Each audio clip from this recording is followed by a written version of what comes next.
حضرت صالح علیہ السلام قوم سمود کی طرف نبی بنا کر بھیجے گئے۔ آپ نے جب قوم سمود کو خدا عز و جل کا فرمان سنا کر ایمان کی دعوت دی تو اس سرکش قوم نے آپ سے یہ معجزہ طلب کیا کہ آپ اس پہاڑ کی چٹان سے ایک گابھن اونٹنی نکالیے جو خوب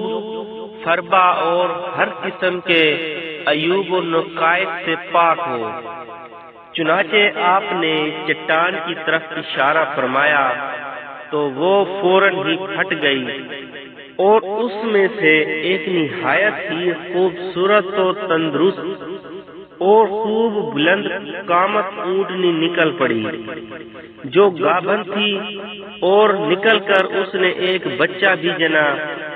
اور یہ اپنے بچے کے ساتھ میدانوں میں چرتی پھرتی رہی۔ اس بستی میں ایک ہی تالاب تھا جس میں پہاڑوں کے چشموں سے پانی گر کر جمع ہوتا تھا۔ آپ نے فرمایا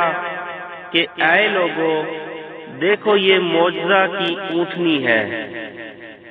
ایک روز تمہارے تالاب کا سارا پانی یہ پی ڈالے گی اور ایک روز تم لوگ پینا۔ قوم نے اس کو مان لیا۔ پھر آپ نے قوم سمود کے سامنے یہ تقریر فرمائی کہ سورہ اعراف میں جس کا ترجمہ یہ ہے، اے میری قوم، اللہ کو پوجو، اس کے سوا تمہارا کوئی معبود نہیں، بے شک تمہارے پاس تمہارے رب کی طرف سے روشن دلیل آئی، یہ اللہ کا ناکہ ہے تمہارے لیے نشانی، تو اسے چھوڑ دو کہ اللہ کی زمین میں کھائے، اور اسے برائی سے ہاتھ نہ لگاؤ کہ تمہیں دردناک عذاب آئے گا۔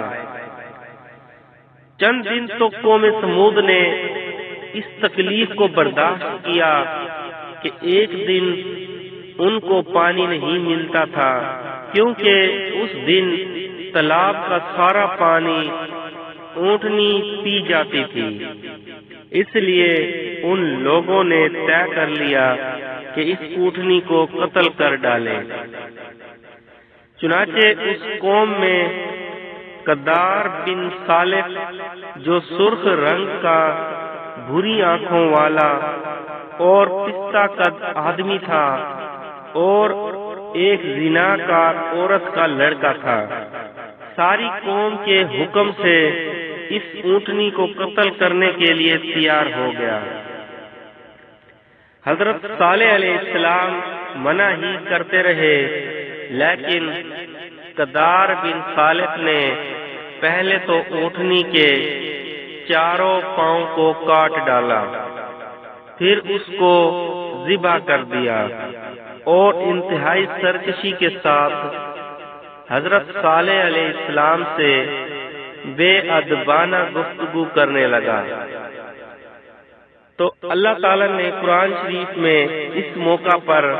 سورۃ الاعراف میں ارشاد فرمایا، پس ناکہ کی کونچیں کاٹ دیں اور اپنے رب کے حکم سے سرکشی کی، اور بولے اے صالح، ہم پر لے آؤ جس کا تم وعدہ دے رہے ہو اگر تم رسول ہو۔ قوم سمود کی اس سرکشی پر عذاب خداوندی کا ظہور اس طرح ہوا کہ پہلے ایک زبردست چنگھاڑ کی خوفناک آواز آئی، پھر شدید زلزلہ آیا جس سے پوری آبادی اتھل پتھل ہو کر چکنا چور ہو گئی، تمام عمارتیں ٹوٹ پھوٹ کر تہس نہس ہو گئیں، اور قوم سمود کا ایک ایک آدمی گھٹنوں کے بل اوندھا گر کر مر گیا۔ قرآن شریف کے اندر سورۃ الاعراف میں اس کا ذکر کچھ اس طرح ہوا جس کا ترجمہ ہے، تو انہیں زلزلہ نے آ لیا تو صبح کو اپنے گھروں میں اوندھے رہ گئے تو صالح نے ان سے منہ پھیرا۔ حضرت صالح علیہ السلام نے جب دیکھا کہ پوری بستی زلزلوں کے جھٹکوں سے تباہ و برباد ہو کر اینٹ پتھروں کا ڈھیر بن گئی اور پوری قوم ہلاک ہو گئی تو آپ کو بڑا صدمہ اور قلق ہوا، اور آپ کو قوم سمود اور ان کی بستی کے ویرانوں سے اس قدر نفرت ہو گئی کہ آپ نے ان لوگوں کی طرف سے منہ پھیر لیا اور اس بستی کو چھوڑ کر دوسری جگہ تشریف لے گئے، اور چلتے وقت مردہ لاشوں سے یہ فرما کر روانہ ہو گئے کہ جس کا ترجمہ ہے، اے میری قوم، بے شک میں نے تمہیں اپنے رب کی رسالت پہنچا دی اور تمہارا بھلا چاہا، مگر تم خیر خواہوں کے غرضی ہی نہیں۔ خلاصہ کلام یہ ہے کہ قوم سمود کی پوری بستی برباد و ویران ہو کر کھنڈر بن گئی اور پوری قوم فنا کے گھاٹ اتر گئی کہ آج ان کی نسل کا کوئی انسان روئے زمین پر باقی نہیں رہا گیا۔ اس واقعہ سے یہ سبق ملتا ہے کہ جب ایک نبی کی ایک اونٹنی کو قتل کر دینے والی قوم عذاب الہی کی تباہ کاریوں سے اس طرح فنا ہو گئی کہ ان کی نسل کا کوئی انسان بھی روئے زمین پر باقی نہ رہ گیا، تو جو قوم اپنے نبی کی آل و اولاد کو قتل کر ڈالے گی، بھلا وہ عذاب الہی کے قہر سے کب اور کس طرح محفوظ رہ سکتی ہے؟ چنانچہ تاریخ شاہد ہے کہ کربلا میں اہل بیت نبوت کو شہید کرنے والے یزیدی کوفیوں اور شامیوں کا یہی حشر ہوا کہ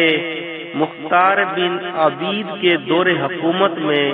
یزیدیوں کا بچہ بچہ قتل کر دیا گیا اور ان کے گھروں کو تخت و تراج کر کے ان پر گدھوں کے ہل چلائے گئے، اور آج روئے زمین پر ان یزیدیوں کی نسل کا کوئی ایک بچہ بھی باقی نہیں رہ گیا۔